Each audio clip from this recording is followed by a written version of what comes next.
Welcome to Get Offset. My name is Emily. And I'm Joan of Heart. And did you see that Fender kind of surprise released a new Jazzmaster? Yes, and I am trying not to cheat on my current Jazzmaster looking at it. It's interesting. Let's talk about some of the more interesting features. It has the same block inlays that the American Vintage 2 series has, which is super neat. The headstock is black, which for like on the burst one at least. I don't know if there are other colors. So it's kind of like a tobacco-esque burst. It's more like a two-color than a tricolor. And then the headstock is like the same as that outer color. But there are a few things that really make it super unique for Jazzmasters. The thing I noticed first is like what most people notice first, the gold foil pickups. There are 3 gold foil pickups on this Jazzmaster, which that with the color and the fact that it uses a Bigsby and kind of a Jag style pickup switching system. Yes. This is the Fender Teisco. That's crazy. so rad. I love this. Yeah, again with the 3 pickups. It reminds me of obviously like my St. Vincent, like with the 3 pickups. I mean, and the Jaguar switches right there, and I'm like, "What is this? Is amazing!" And the Bigsby. Oh yes, yes. When I saw it, I assumed it was a bass 6 because of the switching system. But then there's only, and I'm like in the Bigsby though, and it looks like it has a roller bridge. Yeah, a roller bridge like on a Mustang, I think. Yep, that's what I'm seeing too. It's really, really hot. I think that people are gonna buy this one, and the price is only $1,400. Yeah, I mean that's similar to the price of when I bought my America Pro EM202. That was right around the price that time. So this is in the market for that kind of. Yeah, that's perfect. Yeah, I'm really curious what the quality control is on it, but I hate to say this, but almost because we know they've had QC issues, giving somebody like the aesthetic and vibe of like a Teisco that you know is going to have problems. I think that psychologically people might be more forgiving of some of those wonky. No, well, I mean, elements. Also the fact, I guess, a little bit more forgiving because again, it's not like a 2700, 2400 guitar with those QC issues. Not that takes away from. I maintain $1,000 guitar should come with 0 issues. I know it should still. That's what I was going to say. It still should not come with those issues, but it's a bigger issue when it's a lot higher of a price tag. I mean, even the color itself. Like I usually like either blue guitars or there's red or purple, and this is in dangerous territory because I also like red guitars. So, and of course, because the headstock is like, black or like the tobacco outside color. Yeah, like that's. Yeah. So if you're watching the video version, I have my American Vintage 2 series. There's none of this nice like brown in it. It goes straight from this kind of red along the outside. So that whole body is like this red color. It's a dual tone instead of a tritone.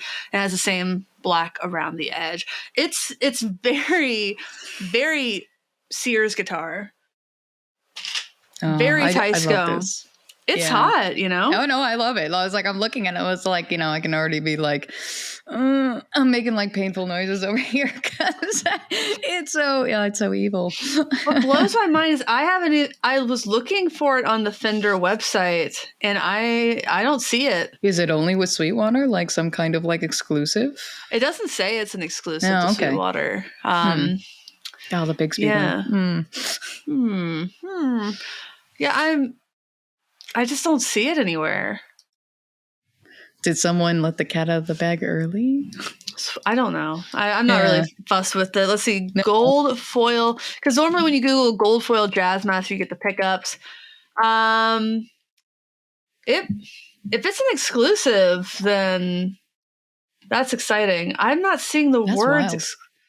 No, I don't either. So that's why I'm just like, you can't see it anywhere else. Yeah, I'm seeing the word.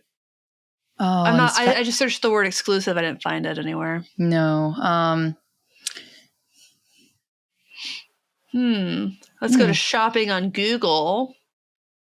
Pickups from Chicago Music Exchange. I'm not seeing this guitar anywhere else on Google Shopping. So, Maybe it was supposed to come out tomorrow and it came out on a Sunday. I guess we'll find out. Surprise! Fender, I do not apologize if I covered this before it was out.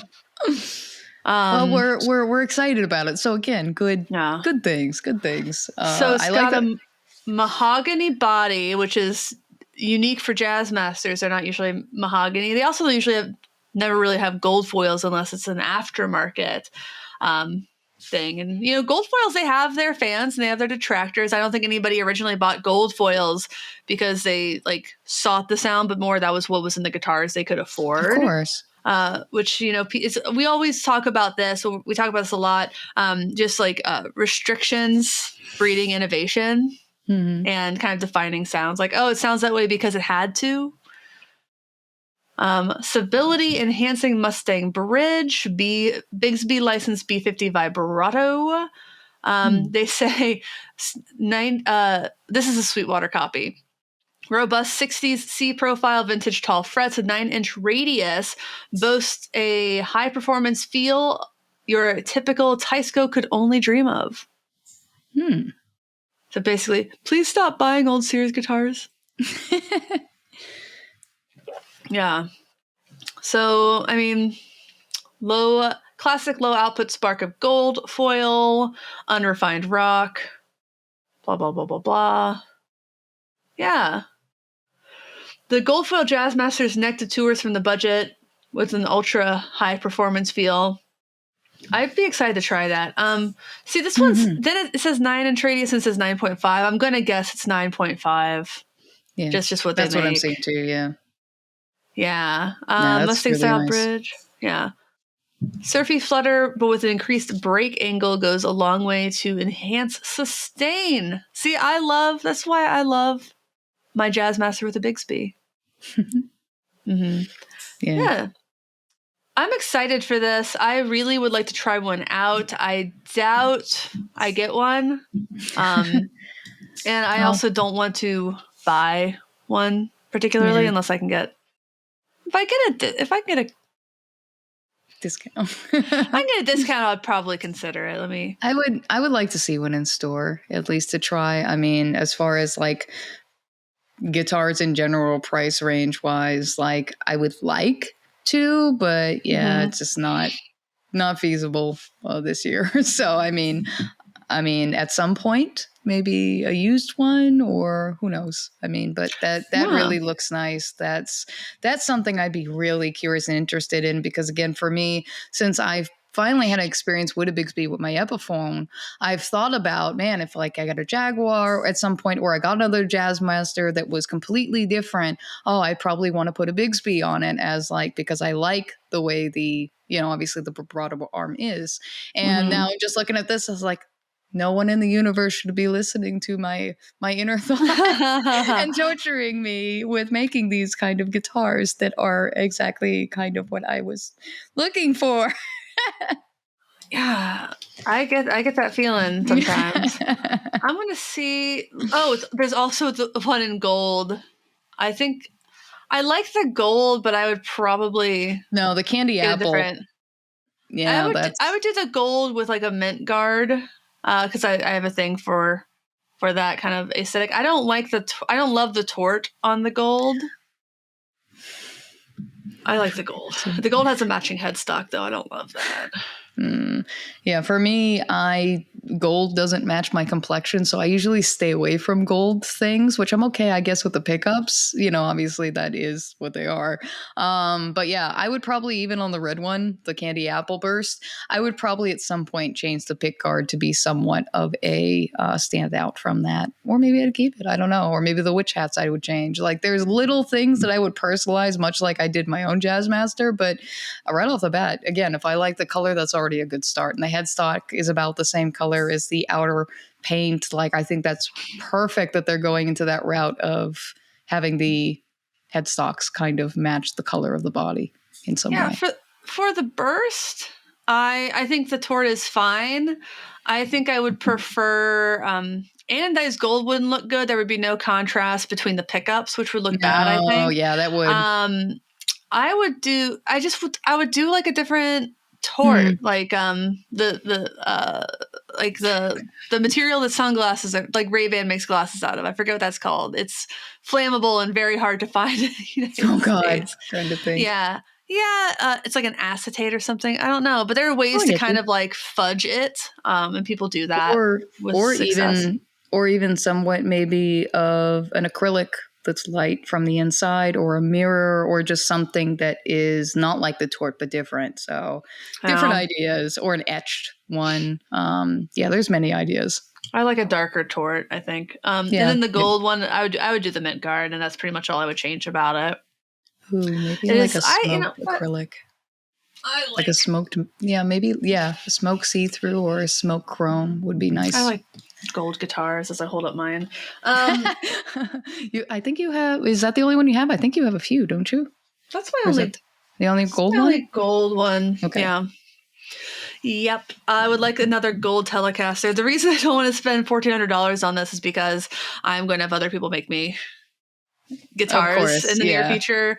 I don't want to spoil any of it, but I think I've mentioned it before, but it's fine. Yes. And it's in the future, so I still have time to save, but like I have deposits on guitars, and I'm probably going to try to put another one down in like March. Nice. So keep going, keep making things, keep getting things that are made by people. That's kind of the same vein, I think. As much as I do like this one, I think the next guitar I'd actually like would be someone that I would, work with them to make, a guitar that I'd actually want, and it to be kind of like working in tandem with each other versus something that is just bought, that Fender made, something a little bit more intimate and personal of what I want sound-wise. I think that'll be my next one. Yeah. I get you on that one. Mm-hmm. Speaking of like made guitars, like the one that Ryan from Demos of the Dark had made from Illuminati guitars. Oh my God, yes. It's got these little LED, it's like acrylic and it's got little LEDs in it. I'm like, fuck, it's so smart. Good. Yes. Now if I do it, he'll think I'm just copying him. So but just don't do it yellow and just do another body shape. Yeah, it's fine. Yeah. No, it's so good though to see that I'm not even a yellow fan, but just like seeing it, and of course with the glow, kind of like it's a purple kind of glow with it. No, just like, that's so fucking rad. I love that shit. Like, directly into my veins. Yes. We're the Get Offset podcast, and I would like to implore you to like, comment, subscribe, and get notifications. There's a lot of other content on this page. I do gear demos pretty much weekly. I'm going to get into doing some more like talking. I know I've said this 1,000 times, but like more talking head kind of videos that are short, general entertainment, occasional lives. But please like, comment, subscribe again, wherever you're watching. Whether it's YouTube, Spotify, Apple Podcasts, you'd be listening there. Please go ahead and do that. It's really helpful for the show and keeps me going, which is impressive. We also have a Patreon at patreon.com/getoffset. For as little as $5 a month, you get access to our exclusive Discord server. That is to say, it's not going to be an overwhelming Discord server. It's very manageable. Personally, like I'm in a lot of servers, and I just have to mute them all. And then just look at them when I can.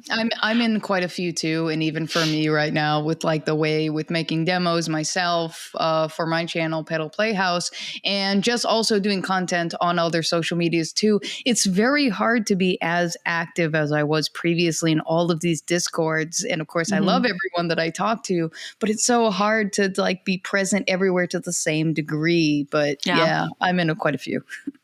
Yeah, that is. There's only so much of a person to go around. Yeah. And that's the truth. It's a stupid idea, and I'm not going to do it.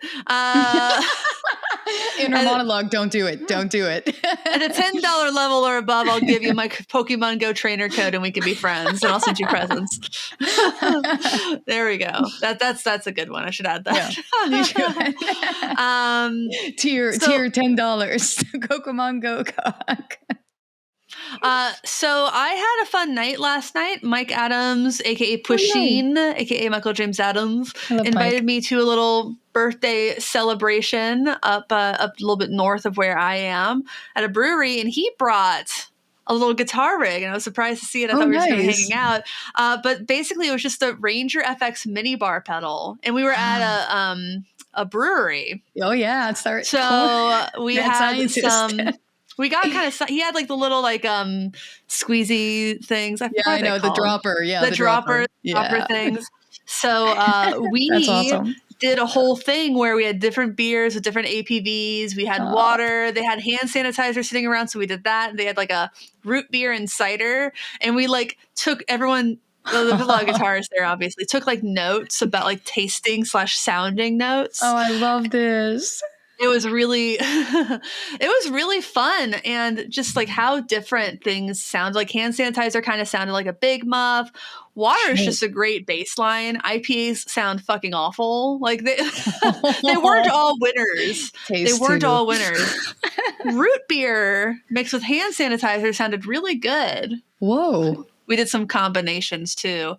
Nice. But that pedal, for having been out for a few years now, that it still can surprise and delight people. I'm still not sure how like functional it is to like always have, but it's a fun experimentation type of course. thing. I think it's pretty funny thinking about it in like the professional aspect, and someone setting up on stage, and like the guy with the guitar is like, yeah, make sure my Coca-Cola's on stage for my Ranger FX minibar pedal for when we go live. Yeah. Absolutely. I just can't imagine that. But hey, no, I can't either. But it's funny. I'm sure there are people who do it, but it's just so inventive, and sometimes that's all you need is for it to be really inventive. Just to be kind of creative and weird in the middle of the night is perfectly fine. Yeah, that's kind of where I am with the new Matoverse pedal, the Floravolt. So, yes. and this is going to come back, but like the one thing about the Ranger FX minibar is that I just didn't feel like any of the liquids you put in gave it a lot of sustain. Like it would sound very good on like rhythm guitar, but like if you needed a lot of sustain for like shreddy stuff, it didn't really work, and I'm not quite sure why, and I'm curious if anyone knows the science behind that. Drop it in the comments. But I was reading about Matoverse. I believe Matoverse is based out of Wisconsin. This guy just always does really inventive stuff. One of my favorites of his is the Trimstortion.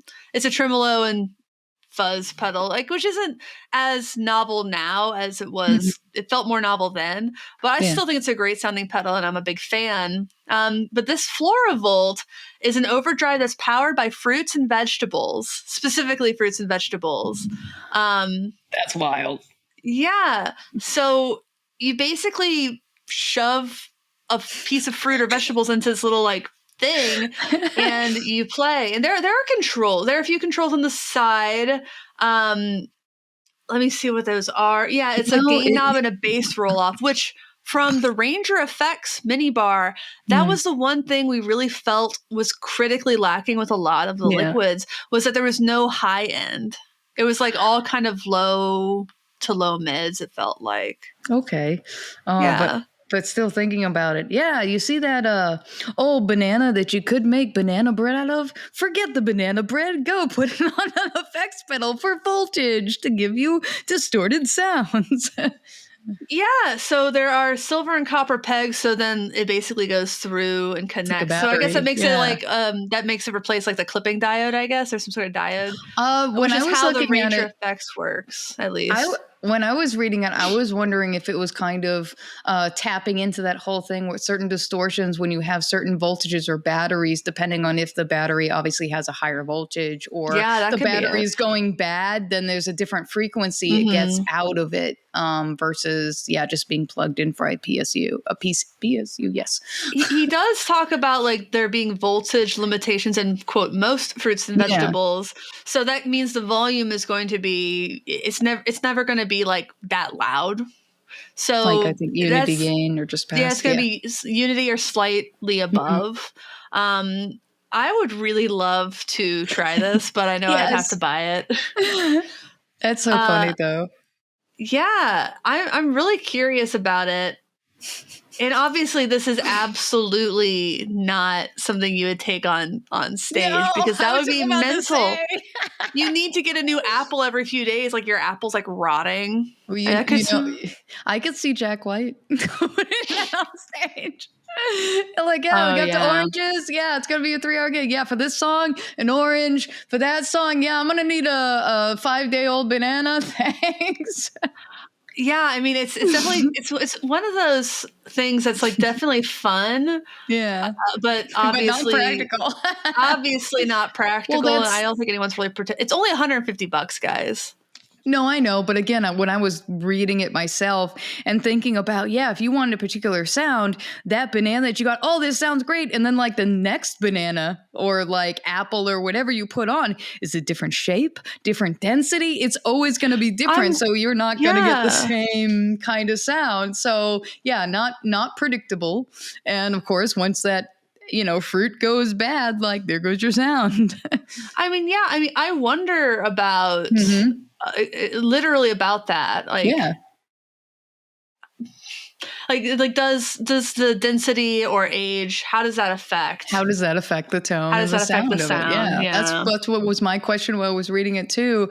And but he loves these unpractical pedals. I mean, he has the solar sound, which uses a light source to control the amount. Control the whole pedal, I think. Let me pull this open. It's solar-powered effect pedal consisting of a simple transistor-based gain circuit that has been finely tuned to take full advantage of the low current and voltage provided by the solar panel. So, I mean, this is just kind of like you get what you get, and I think there's something very fun and exciting about that. Yes. I can imagine like adjusting seeing how strobes affect things is like I did that with the Bookworm Effects David Foster Wallace, which we talked about 1,000 times because it's just so fucking cool. But I was like, okay, lights on, lights off, lights on, lights off, flashlight, right there, handy. It's a great pedal, and I love it a lot. So it has a special place in my heart. Thank you, Brian. Brian Sprague. Yeah, like my brain just stops working mid-name. That happens to me too. My brain is great, but then my mouth goes dumb. And I was like, thanks. You just made me feel awkward. I'm not even sure my brain was working there. It's just like, I don't think any part of me was working there. If you're wondering what I'm doing, I'm buying a Floravolt. You're in the process of making it a reality. I know. Yeah. Click. Yeah, I'm stoked. That's gonna be really cool. Well, now we'll know about the density and everything. I really want to know. Yeah, I don't think it'll break the internet, but I'll have fun doing it. I'm sure. I'll have to go to the grocery store. Leave suggestions in the comments on the YouTube video of what fruits and vegetables you want to see me plug in to the Floravolt. And if you're in the chat right now, tell me right now, and if you super chat us, I will guarantee I'll get to yours. Use that, yes. If I can find it. Please don't ask for anything I can't find in Seattle in the winter. Yeah, if you're where I live, she's definitely not gonna have like mangoes and things like that. So don't write mangoes. We have mangoes in the grocery store. Even in winter. Even in winter. Probably. Everything's available. All right. Not from the fruit stand, but from the QFC. Right. Probably. I'll do an avocado even if someone pays me enough to do that to an avocado. Oh no. Yes. Guacamole. I just imagine just like putting clumps of something. I wonder if you can. I'm going to try things like bread. Try other things besides fruit and vegetables too. Now I'm curious of like, what can you put on it? Just like put my finger on top of the two, connect them. It is alive. Yeah, I think that would be fun. And I'm excited to try it out. Yeah. Okay. Cool. Wow. It's only $150. I'll just eat out less for a week, and I'll be fine. You're getting the fruits and vegetables. I mean, yes. I mean, I'll already have more fruits and vegetables, so I'll just cook with them, I guess. Try some proteins. So this is the part of the show where we talk about what's new, and I don't have a lot. I don't think I do. I have a few, I guess, things that are new. I'm almost to the end of the storyboard writing. I still have 2 modes left. There's like 6 modes. So I am basically by the last 2 of the marshmallow.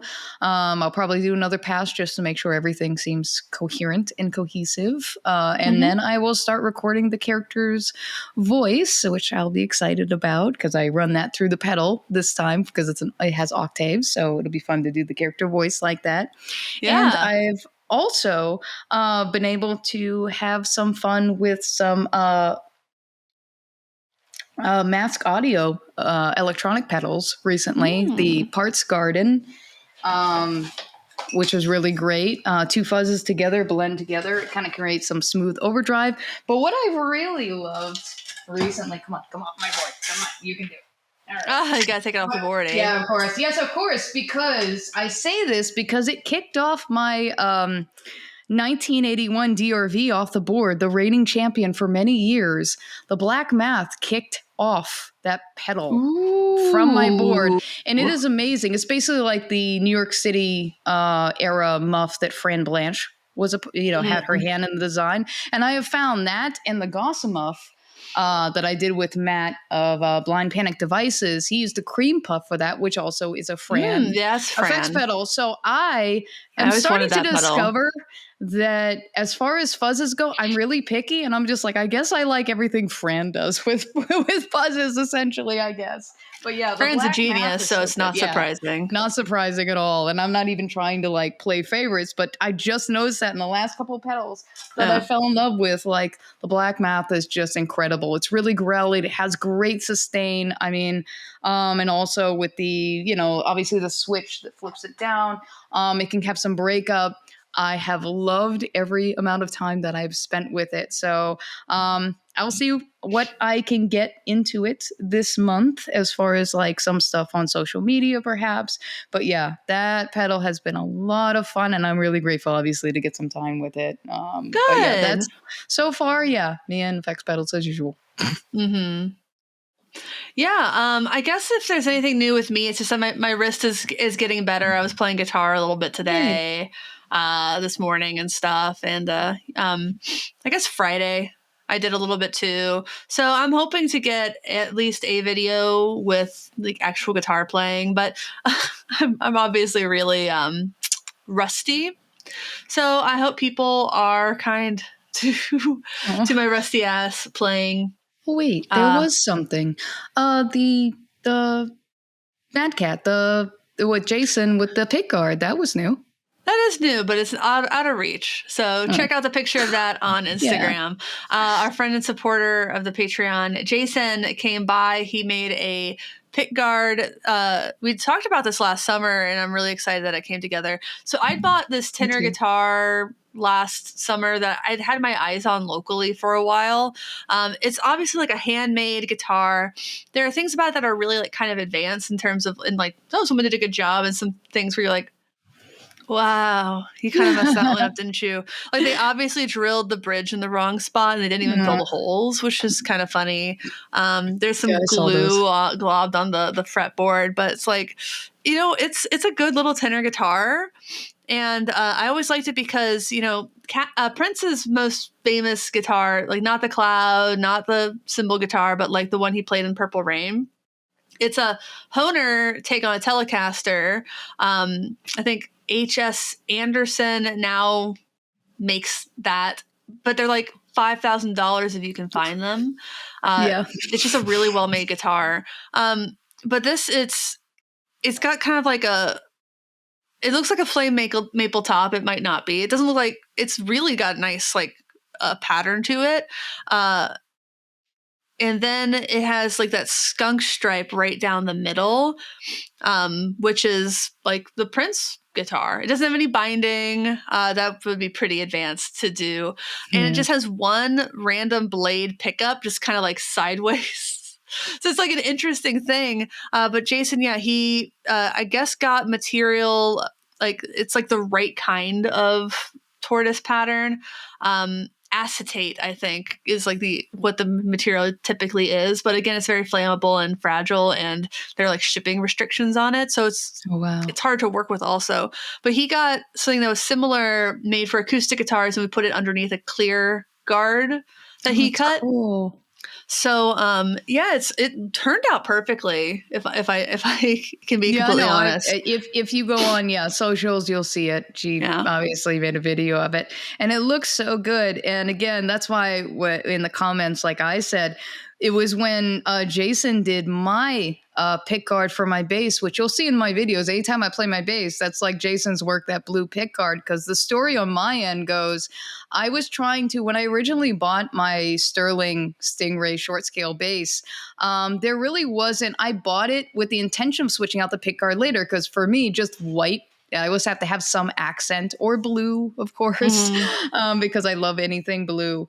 So it got to the point where on eBay, someone would say, hey, pick guards, like you can have one for that, Stingray bass. So in the process of trying to get it from the seller, they pretty much stiffed me, and I pretty much was left empty-handed. So Jason and a few other people from our Get Offset Discord kind of banded together to make it a happy ending, so that I could have a blue pickguard for my Sterling Stingray bass. And that's another reason to join the Discord. It is. Yeah, these guys are great. And it's even before I was a host. And then at the same time that I got mine and put it on, that's when I saw you started to talk with Jason, like, so maybe we can talk about doing something. Yeah.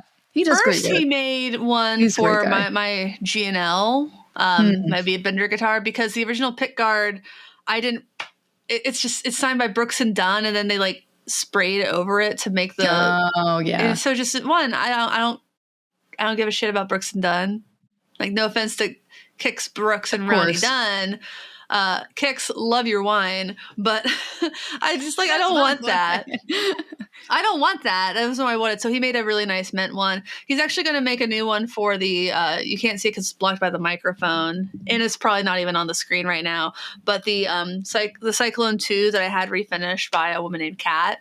Yes, she does great work. Painted with the guitar. So I bought a mint guard for that one on Amazon, and I got it. I'm like, it's kind of too green.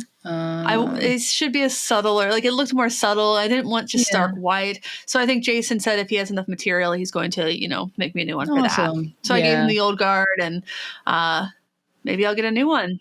No, that'd be great. That was keeping me from stringing it up, to be honest. But lots of things keeping me from lots of things. I just like the smaller projects. I have a list of projects I need to do, literally restring guitar on it, fill and re-drill holes, and swapping out neck. I have a lot of things on my to-do list that I just am like, oh. Yeah. No, I relate. So it's all good. Yeah, I also on my end again need to string up something. Luckily, I have an extra pair of strings because I don't know if they make the strings anymore.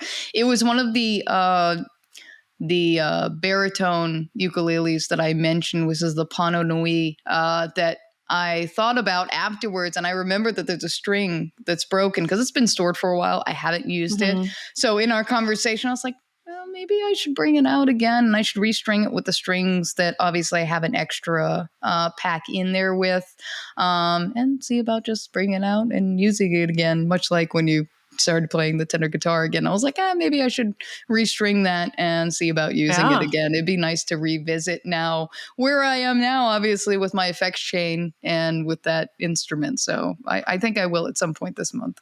Nice. Awesome. Cool. Well, normally this is where we plug the Patreon stuff. We already plugged it. We're all totally out of No, I think we need to do it at the beginning. I think it's important. So let's talk about some other stuff that was in the news today. I'm sorry, this recently is we don't just talk about guitar stuff here. We talk about a lot of music stuff because I majored in music business. This is a topic that I know a little bit about, and I'm really interested in. And one of those things is publishing. Like when I actually thought I wanted to go into publishing. And for those who don't know, publishing is around the song itself. So someone writes a song, they have a publishing house, either they release it on their own or it gets pitched to other artists who don't traditionally write their own music. So it's all about the business of the songs and the songwriting. So there are lots of things in place now that protect songwriters from having things happen to them, like happens to John Fogerty or the Beatles, are just two famous examples of people who lost control over their song catalog. So I'm not talking about, just make this clear, I'm not talking about the master recording, so the recorded version. I'm not talking about that. I'm talking about the song as an essence. Because when you have a recording of a song, we're talking about two copyrights. We're talking about the recording. So that's what happens if you get dinged on YouTube for having someone else's recorded song in your video. Your video will get demonetized, and if you don't clip that part out, and then the songwriter, and actually Universal or whoever will get the money from the public performance of it. Even if it's a cover. Yep, that happened to me. No, I'm not talking about that. I'm talking about cover. No, I'm not. So I've had money shared with the songwriter for doing covers. But so if you play the actual recorded version, that's the master recording. If you do a cover, we're just talking about the song. But when you talk about the master recording, you're also talking about the song because it's both parts of the copyright. It's confusing, but it's just how it is. No, the way you said it made sense. So thank you. Yeah. Great. So that's why it's going to be Universal Music Group that's going to issue kind of like, for lack of a better word, the cease and desist or the copyright claim. Copyright claim is what it's called. So they'll have the copyright claim on the master recording, and then the money will get split with Universal, who then probably with the actual songwriter, whoever owns it. So let's talk about publishing, because that's what this is really about. You can have how do I start this? So what protects songwriters now is that immediately when you write a song, there's copyright. That upon the creation of the work, that's when the copyright kicks in. It's best to register. Registering gives you a lot more protections, but all you really need to do is write it. It's copyrighted. And when you sign up with a publishing house or like a PRO, so a PRO is a performing rights organization, CSAC, BMI, and ASCAP in the United States, SOCAN in Canada, etc. Most countries only have one.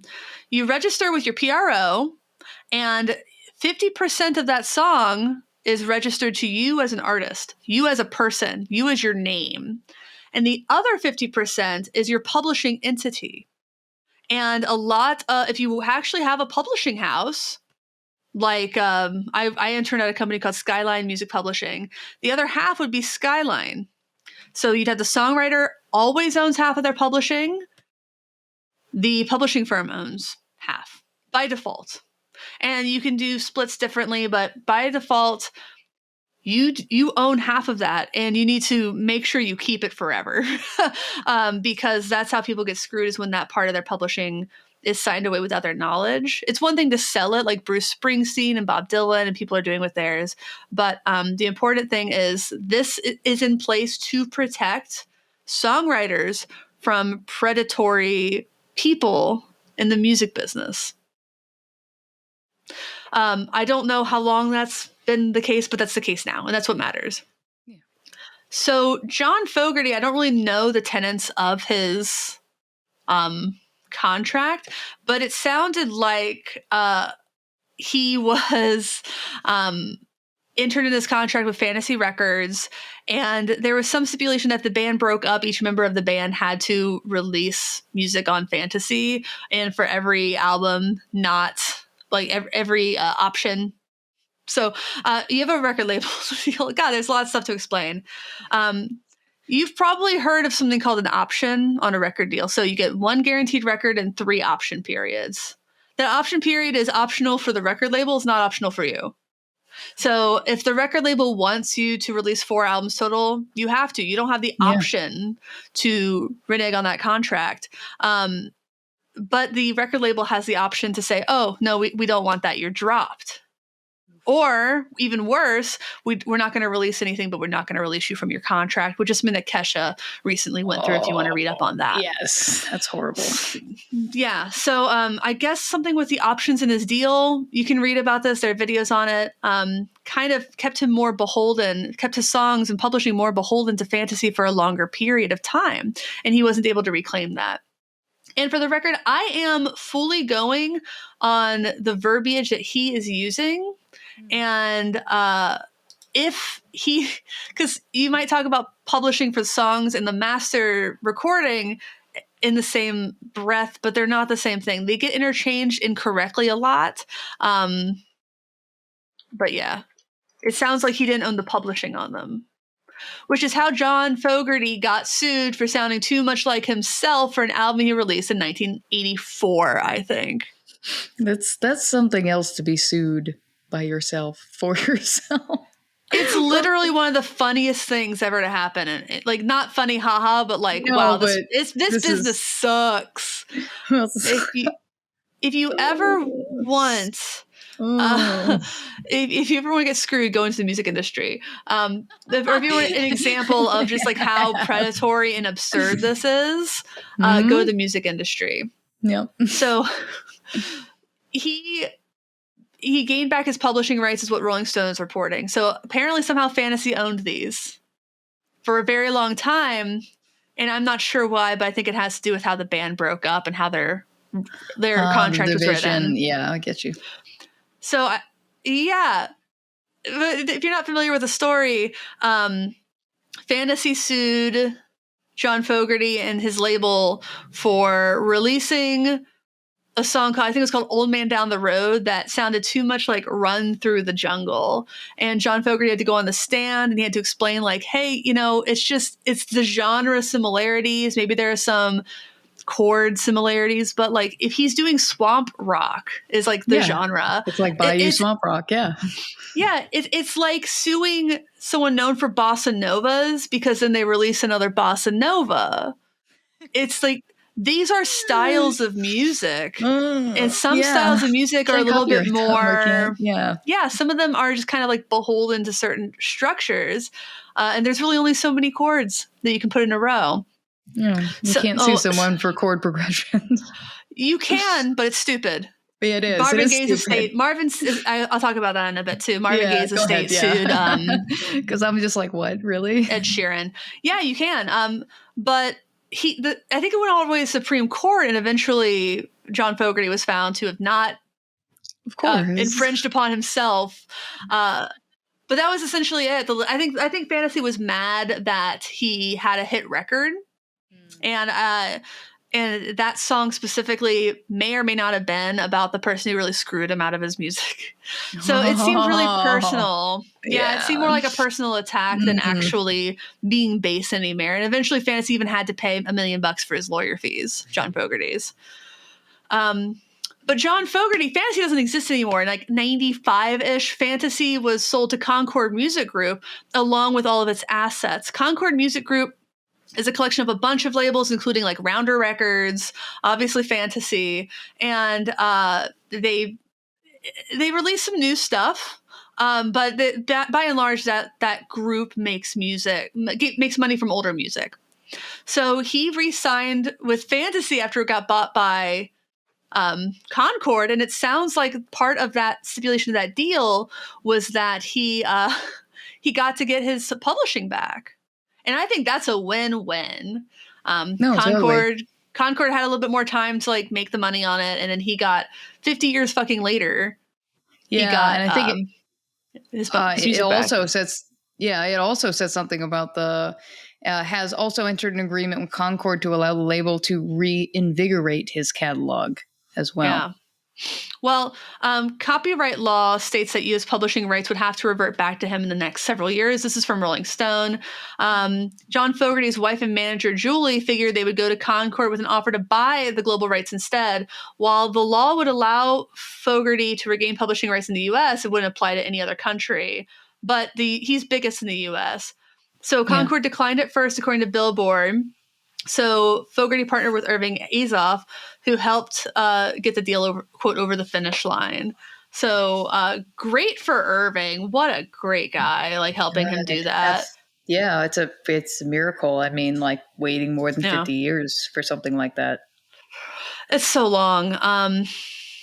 But yeah, Irving is a legend. This is just I recommend reading up on him a little bit.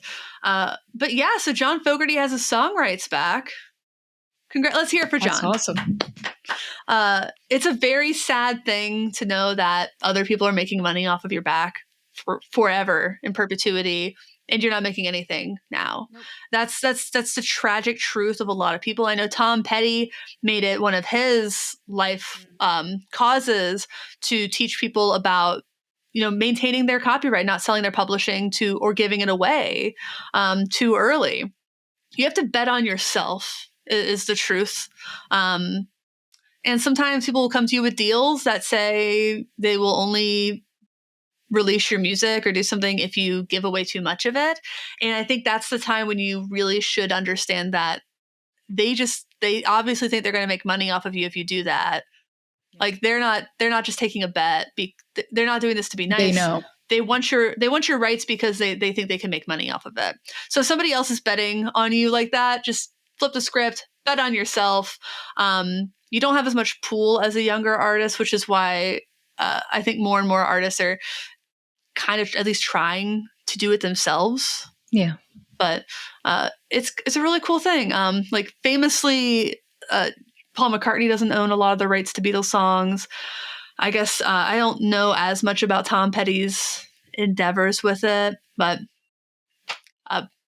that's wild stuff. No, at least from what I remember of the Paul McCartney was the whole like Michael Jackson buying his catalog and that whole like feud that went on. Like, yeah, that was wild. The funniest part of that, and not funny, haha, once again, but wow, what a fucking dickhead, was Paul gave Michael Jackson the idea to buy other people's song catalogs because he said it could be lucrative. And Paul, I think, tried to be less like exploitative about it. But I don't think Paul McCartney was exactly giving everybody their publishing back, but I don't really know the facts of it. So I think it's life plus 70 years in the United States. So I'm glad there are laws that help people get their publishing back, but that's a very long time to wait. But it's you brought up another kind of funny topic. You can't sue somebody for a chord progression. Oh yeah, you can, and people do and have successfully. You do. So as far as talking about Tom Petty again, like Sam Smith, they put out a song, and I just don't remember what the song was, but it had the same chords as "Don't Back Down," but "Won't Back Down" by Tom Petty, and Tom Petty got added as a songwriter on that song. Yeah. Do I think that should have happened? No. No, exactly. I mean, yeah, there's no hard feelings, but these things happen sometimes. Is pretty much what one of the statements were. Yeah. The one thing about that I remember, it was "Stay With Me." It did have a similar melody, and I think that really was what kind of pushed it over the plate. But Marvin Gaye's very famously litigious to unfortunate success estate sued most famously Blurred Lines, Robin Thicke for Blurred Lines, because they had the same kind of groove. And Robin Thicke famously said, "You can't copyright a groove," and Marvin Gaye's estate said, "Oh yes, we can." Really, the only similar thing between those two beats is the instrumentation and the vibe. So it's like suing. It's like saying you own a bossa nova. Yeah, you don't, or the Charleston rhythm and stuff like that, which people try to do all the time because there are things in music that are just they're everywhere and they're very similar, and you can't pretend to own it. But no, Marvin Gaye's estate did, and then they got $5 million and half of the publishing for that song forever. Really stupid stuff. And they're actually suing. I don't remember where this ended up, if it ended up anywhere. Ed Sheeran for the song "Thinking Out Loud," saying it's too similar to "Let's Get It On" because it has the same chords. It's just an R&B chord progression. The Marvin Gaye estate is saying that before Marvin Gaye used those chords in that progression that no one had before. That's literally what they're saying. Or at least a success. I think the last update said in July of 2022 that they were definitely going to court over it.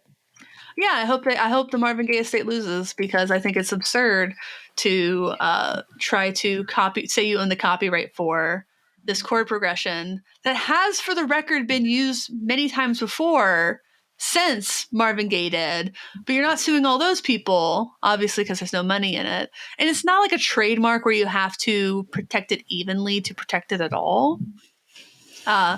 With trademark, you have to at least show you're enforcing it. I don't think copyright law is the same way, but I'm not a lawyer.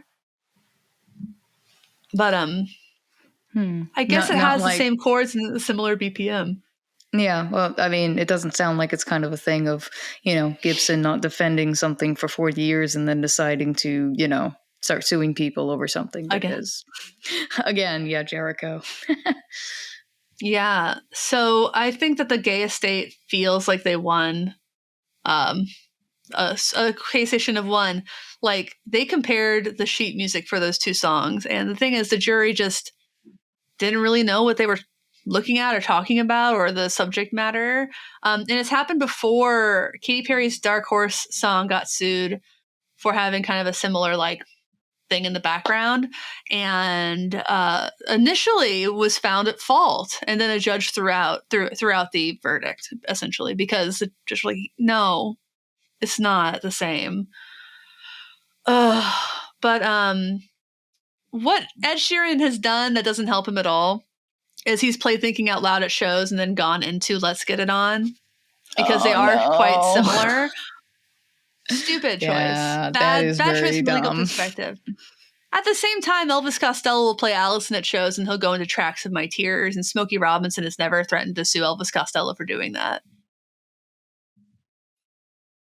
But everyone picks and chooses their battles, per se. The similarity is, according to musicologize.com, the similarity is a series of 4 chords that simply repeats over and over through Let's Get It On, and the harmonic rhythm with which it does so. I'm just going to change that word because it's a good portion of the groove. Has a few elements to appreciate. First, there's a chord progression, the simultaneous notes that form the harmony, play with rhythm on tonal, guitars mostly, blah, blah, blah. Okay, let's look at the chords themselves. Oh, God, this is a long article. I thought it was at the end. The 2 bars or 8 beats, blah, blah. Oh, my God, I'm not reading this out loud. I'm sorry, guys. No. I'm just going to try to go to the verdict. Is there a verdict? As far as I don't think there is. Of supreme importance, Thinking Out Loud's melody and lyric has nothing of consequence in common with Let's Get It On. Unbelievably, the plaintiffs never mention even the melody or the notes. They're just, because they're both, quote, exceptionally unalike. I just don't think they're similar enough. I wonder if I can look up what other songs use the same chord progression as Let's Get It On. I bet there'll be quite a few. Oh, yeah.